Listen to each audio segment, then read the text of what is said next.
So one person we didn't see in this documentary, and this is JERRI SHER. She's an Emmy Award-winning director, and I think we want to thank her so much for having the courage to bring this forth. Sitting next to her is her husband, Alan.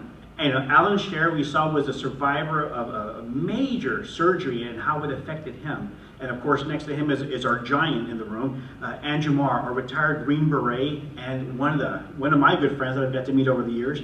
And next to him, 9/11 first responder. You know, it's 20 years ago this past couple of months, and we are still thanking them. We will never stop thanking them. So I want to thank right now Sebastian Raspanti, who was there and take care of a lot of brave New Yorkers. And lastly, we have Dr. Mark Gordon of the Millennium TBI Veterans Project. And you've seen his amazing work, and I know we're going to get to him as well. But Mark, why don't you tell us what it was like when you talked to JERRI about this? Well, I think it was before JERRI, in the meeting with Andrew, where I had multiple head traumas myself, which led me through a depressive pathway and on antidepressants, and my escape was with reading. And in reading, I came across some articles that encouraged me to look elsewhere, and that was in hormone assessment. And I went and had my hormones done, and I was deficient in 3. But jumping ahead, I was working with NFL retirees, and I really didn't like that atmosphere, and I thought that if I was going to apply the science to any group of people, the ones who deserved it the most, or earned it, not deserved, earned it the most, was the military. And I jumped into the Green Berets at Fort Bragg, and I was looking for a 501(c) charitable organization, and at the same time Andrew was looking for some crazy doc who had offered something outside the box, and that's how we met. And it was through in his recovery, he and Adam had written this book that got picked up, as you just heard, by JERRI SHER, and then the rest is history. Well, I know you had a chance to also talk to Alan. Alan, what was it like when this process started? I don't know how often you work with projects with JERRI. What was it like? I'm the hey you. Well, I should tell you that my surgery for bypass surgery and a heart attack was in 1997. And I was not part of the movie in the beginning. This isn't why she started to do this movie. But she and Dr. Gordon were in Atlanta for another conference or a screening. And they were sitting by the fireside, and he said he thought he could help me. And after 20-something years of not being helped, and going through many of the similar problems that you have with depressants, antidepressants, something to sleep, something to keep you awake, I really was willing to try almost anything. So after about a month or so, when JERRI came back, I said, okay, let's try it. Let's go for it. And I have to tell you, I said it in the movie, I am 90% better as a person, as a family member, as a husband, than I was before. Now, did my memory come back? No. You happen to see my brain up there. It doesn't look too well with those black holes where my memory is supposed to be. But I have to tell you that my life is so worthwhile, and I contribute to helping JERRI do what she wants to do, as far as helping all these people who have traumatic brain injuries and don't get help from the normal channels. So I'm all in. I would do anything for the people up here, or for my wife, and for you out there. I wish we could blast this somehow and get it into the New York Times and the LA Times, CNN. Eventually we'll get there. It'll get out there. Well, speaking of blast, I know, Andrew, you know those firsthand. I didn't realize that that was your talent in the military initially. Yeah. When you were first contacted by JERRI and you were talking to Mark, what was going on in your mind? What were you thinking of how this could impact people? You go through these different stages. At first, man, I just wanted to have my life back. I wanted to be the best husband and the best father that I could be, and looking for a new sense of purpose you know, I found it in that, and then I saw a community just struggling and in dire need, and it became apparent that that's where I needed to dedicate myself. And that was kind of the pathway that led to where we're at now. And so it's just been this natural evolution. You take care of yourself, you take care of your immediate friends in that concentric circle, and then you start to think bigger, and how can we do more, and how can we do more? And then we met with Mark, and how can we scale this to help more people in the military? And then all of a sudden, Adam's like, let's write a book, and we're gonna self-publish, and then we get a book deal. And then before the book's even published, it makes its way to LA, and they want to make a film. Jerry wants to make a film about it. And it just became clear to me that it wasn't really anything that I was doing. It was something that needed to be done, and there was a force working through me to illuminate this message of hope, of answers, hope, and healing. And that's where these synchronicities happen, running and coming into Mark, meeting Jerry, and moving these things out. So it wasn't like we had this master plan to, like, we were going to impact all the people that we've been able to impact, but that's just the way it's developed and evolved over time into something truly special, into our partnership, Alex, of what we've done here with House Bill 1802. And I mean, we can't really even quantify right now the impacts that that's going to have. And you know, we're just getting started. So, you know, I'm taken back by where we are today from where we were 6 years ago. And you know, only my brother and I know personally where that is, but so many of us are traveling similar paths. And that's the cool thing about the film. Whether you're an NFL star, a special forces operator, a gymnast, an accountant, here's what the bottom looks like, irrespective of your profession. And that's the human story. And what's amazing about it now is, for the first time ever on the big screen, yeah, okay, we can identify a problem, but here are scientifically valid solutions that are producing incredible results. And that's why we're pushing the information so hard, because you can only touch so many, but it's like there's an alternative. There's an alternative to what we told was just one way, and now this whole body of work exists where people have access to this information and lives are being changed. So I'm kind of rambling, Alex, but that's my long answer about it. I think what you've shown us is that there are so many different ways that people reach that same point where they are in need of care, where they have experienced a trauma, whether it happened with a concussive blast because of an explosion, an accident on the athletic field, or in the case of Sebi, the toxic environment that he was working in, especially as a first responder when you were there. You know, Sebi, what was that like for you when you found somebody that gave you hope? It was life-changing, obviously, as the movie shows. I was talking to two wonderful ladies in between before, and I was letting them know that even just being on the dais with everybody, I would not be able to have this conversation. I was searching for words. I had a lot of brain damage, and we've taken a lot of time to reverse that, and then have a mind-body connection again and a spiritual connection, and be able to, you know, really be myself and be the best dad, like Andrew says, that I could be the best person that I could be. And it's a journey, and I'm blessed. So, you know, as Andrew mentioned in the movie, there's a sense of obligation, you know, in the military, in the fire department, as a physician, you know, as a human being, right, to say and express the story to help others. You know, there's nothing special about me. Everyone has experienced, a lot of people have experienced a traumatic brain injury. I think the figure was 80 million that they put up in the film. But I know a lot of folks that are really, really damaged. And, you know, we have intrinsic value. We really have to recognize that. And we're all part of a mosaic, and we need to help ourselves to help others. And that's how I looked at it, really. Well, I think y'all have done a fantastic job of showing what's possible, especially from your different walks of life. But even though hearing the success stories, that doesn't always translate to finding a medium where you can put this message out there. You know, Jerry, can you tell us, from your point of view, what was the biggest challenge you had with bringing the story? How did you make this movie?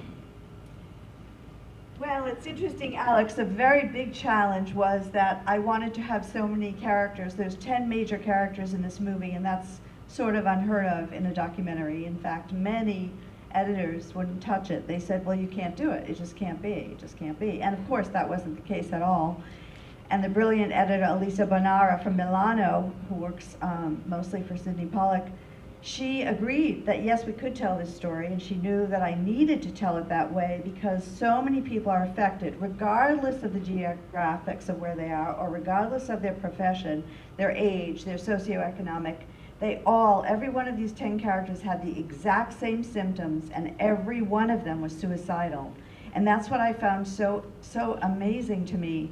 And I felt like it was important to touch on the whole population. So that was my goal, and the hardest challenge too was getting an NFL player, because the NFL did not want to speak out. I interviewed so many football players, and they said, well, we'll talk to you if we have like 20 of us in a circle and we're all together, because you know, strength in numbers, and they are team players, but I couldn't do it that way. I wanted to have an interview with each one individually. So luckily for me, Anthony Davis and Mark Rippon came forward, and they were fantastic. And you know, they know that I would tell the story truthfully and honestly, and that I did not have an agenda.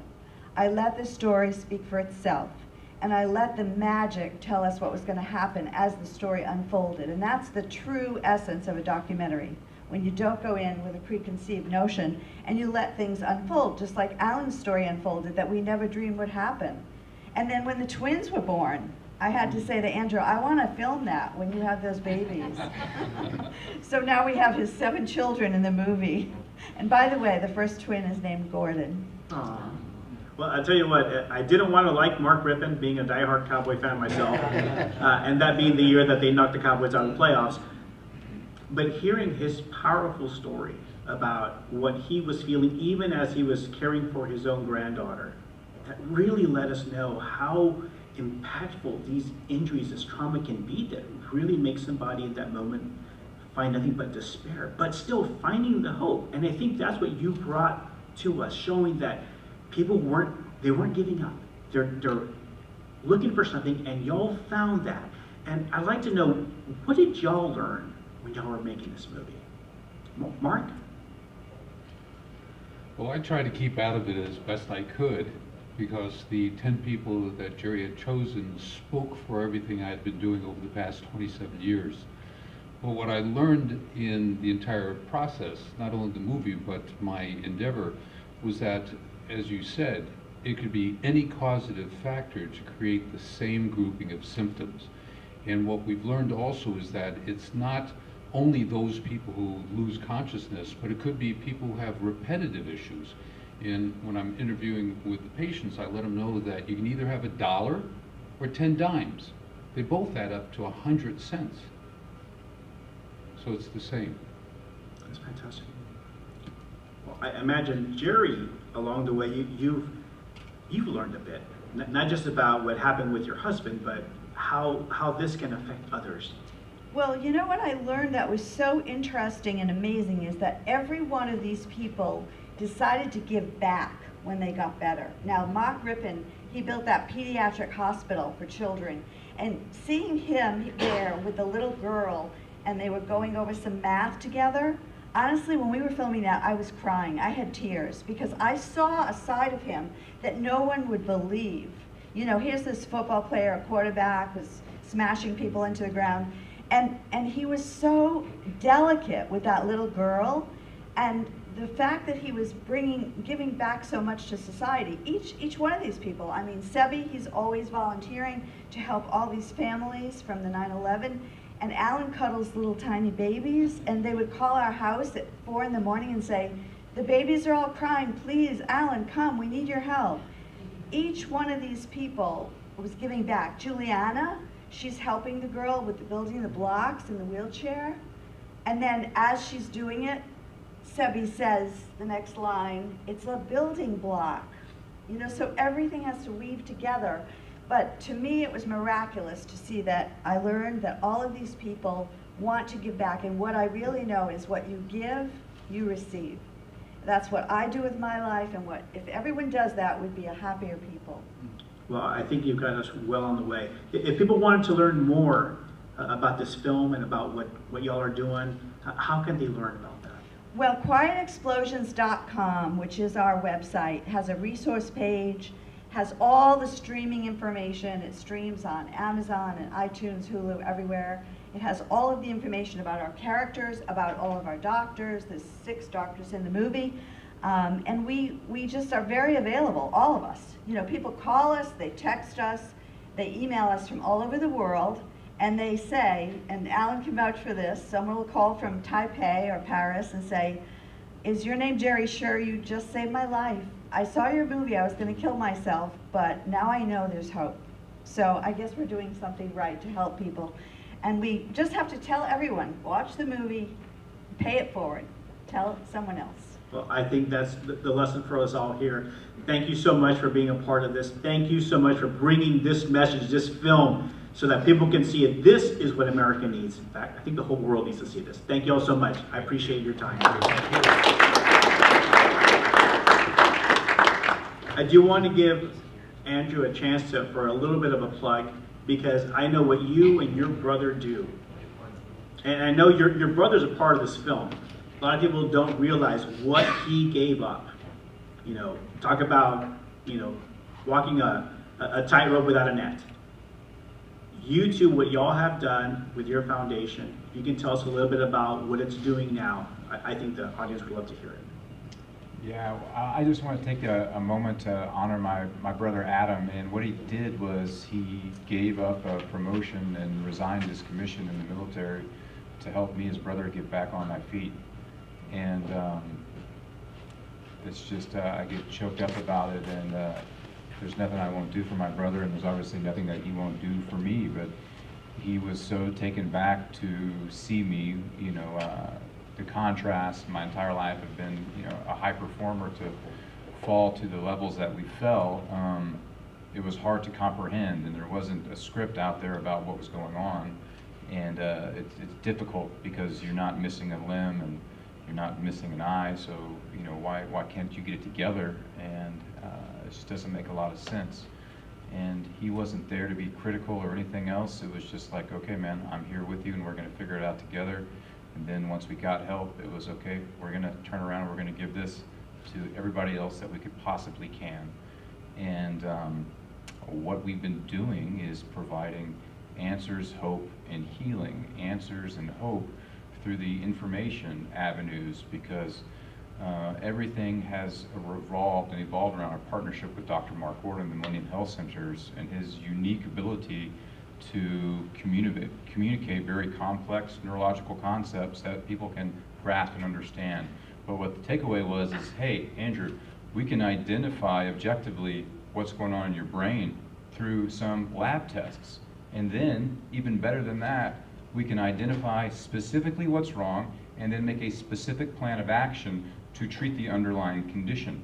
And this is not me talking, this is a mountain of research already published and approved and done, that it shows that quality of life will improve if we can do these things. And then here I am today, I'm symptom and medication free and performing as good, if not better, than my pre-injury status. And so we've been able to, with our partnership, bring that decentralized model to as many people as humanly possible. And now, since Mark has developed his, what we call the nutraceutical protocol, the at-home protocol, now we're able to use his nutraceuticals, and we've helped even, it's been an exponential growth with the number we've actually been able to help because of Dr. Gordon's formulation. So that's what we've been about, where we are expanding and evolving where we're going, and there'll be more information coming out about that later. But I want to give Adam a chance to kind of just talk about what's on his heart and the evolution and the direction of the foundation. Yeah, I think the only thing that I'll add that hasn't already been elaborated on by everybody up here and by the movie is from Andrew's personal tragedy, from our personal tragedy, from the tragedy of everybody that suffers from this, to the answers that come, to the hope, to the ultimate healing that comes. And out of that came a book.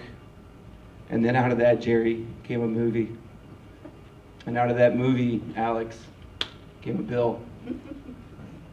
And we're just getting started. Yeah. We've got a lot of work to do. and the mission continues. And so just incredibly grateful and humbled to be here with these folks and share this room and this space, and infinitely excited for what we collectively can do together. Well, we know that with this type of treatment, that Mark has shown us the way through the individual efforts and the family support that helped y'all get there, and your willingness, your willingness to go and try something 20 years after the initial cause. Sebi, sticking by your family, making sure that you're there for them, willing to go on and live, maybe trying something that maybe you thought was a little goofy. We know we can get there. And if one of these survivors that's received this treatment can get forward and win Survivor, I watched that season, I had no idea. An amazing human who was able to negotiate with all types of people and didn't backstab that many of them. Anything's possible. We can heal people. We can make that new future a possibility. So again, this is the new frontier of what we can do to treat trauma. So thank you so much for what you have done, the message you're putting out to the world. Thank you for all that you do, and please always stay in touch with them. One more plug. Thank you, everyone. We have 12 awards now, and we are actually in contention for the Oscar for Best Documentary Feature. Wow. And Best Music Score. The music was done by the Hungarian Budapest Symphony by a composer, Omri Lahav from Israel. And this was monumental. This was blood, sweat, and tears for 3.5 years. As all these people know, I never slept. I would eat, sleep, drink, and dream the movie. And that's the only way to do it. But we are excited about what's going to happen. And your bill, honestly, it's like, I can't even imagine how much you've done for society with this. So I applaud you. Thank you. Thank you all so much. We have some light refreshments over to this side. Thank you so much for being here at your Texas Capitol. Again, I'm Alex Dominguez, State Representative, one of your humble servants. Thank you all so much. Oh, do you have a question, sir? I do. Yes, sir. If I could. I didn't know how this was going to work today. If you don't mind, if I give you my story. But first, this is my wife, Christy. We've been married 27 years, almost 28. I'm a major right now in the United States Army. Our son's a sophomore at West Point. Our daughter's 26, goes with us here in town. I am retiring in January, and first of all, I want to just validate what all of you are doing by my story. I was in Iraq 2020. I've been deployed 8 times. I'm conventional, brother. I love you, and I love what you do. I'm conventional infantry, infantry officer, enlisted. Me and her, born and raised Northeast Texas, but this is the first time we've ever moved back to the station there at Fort Hood. We've been through the ringer, 8 deployments, and my shortest ones were 9 months. My longest one was 15. And every day I wake up, I've got a TBI, I've got PTSD. I'm taking 8 pills a day. I take 2 every morning so I don't get a headache, amitriptyline, all the stuff that y'all just set up there. And I go to bed every night thinking I'm dragging her through hell. But then I wake up every morning and I know she's pushing me through it. And I give her hell every day, and I can't figure out why. And I go to the TBI clinic on Fort Hood. I get seen 3 times a week. They want to do rapid eye movements, where I push a button every time they think of something. I've been through 4 therapists. Nobody can figure it out. But what y'all are doing in the voice, thank you. I validated. I need what you got, and there's a lot of us out there. The Army's doing great, what they can. They're being overwhelmed right now, but we need it. I've never heard of the stuff, Dr. Gordon, that I saw today. Just by chance, I'm volunteering as an intern for Dr. Brad Buckley, House District 54. And he's the vice chair of the Defense and Veteran Affairs. And I reached out after our son went to West Point. I said, hey, do you need help with the Defense and Veteran Affairs Committee? He said, get on to Austin right now. So I've been on board him about 8 months as I'm transitioning out. And of course, I get your emails and everybody's, and they said, hey, there's a movie on this. And I emailed it to Chris. He's like, hey, we're going no matter what. And I swear, thank you for what you're doing. And this is exactly what we're talking about. And I'm putting my wife through hell, my son through hell. He's at West Point trying to do great, and I'm bothering him every day. My daughter can't figure it out. I can't figure it out. And I wanted to kill myself when I came home. that TBI, we got hit. I was in Baghdad when we killed Soleimani. I was in Baghdad when Iran fired back. And we got close to 107 millimeter rockets and they rocked us. And I ain't been the same since. And I didn't want to do this, but I just got overflooded by emotion, and I love what you guys did, and thanks. And Brother, I appreciate your sacrifices, and sir, God bless you. Well, first, thank you for your service, sir. And second, thank you, man, for sticking with them. I'll tell you, when we were presenting House Bill 1802, our final witness in that testimony was Andrew. And normally that's a very stoic committee that hears all kinds of legislation before them, and they've kind of heard it all. They've heard it all. Then Andrew was asked, what type of medication had you been on? I think he listed 13 types of medication like that. The chair of the committee instantly shed a tear. What he's gone through, what our veterans have gone through, what our first responders, trauma victims, accident victims, people who have been sexually assaulted, they're going through. Medical science is trying to figure out those solutions. We know that since 9/11, since 2001, we've lost about 115,000 veterans, not on foreign shores, but here in this country, because they're trying to deal with what they experienced, whether they saw something or they felt it, or they were traumatized by an impact, a blast explosion. They're trying to figure out a solution. We don't know if there's just one silver bullet. There might be many. We know that with Mark's work, we have some hope, and that is sometimes all that we need to keep people going until we get to the place that we need to get. So thank you all so much. Thank you for what you do. Mark, thank you for what you do. Jerry, thank you so much for getting this out there so that more people can hear this message. And if we can get one more person healthy, then it's all worth it. It's worth an Oscar in my book. Thank you.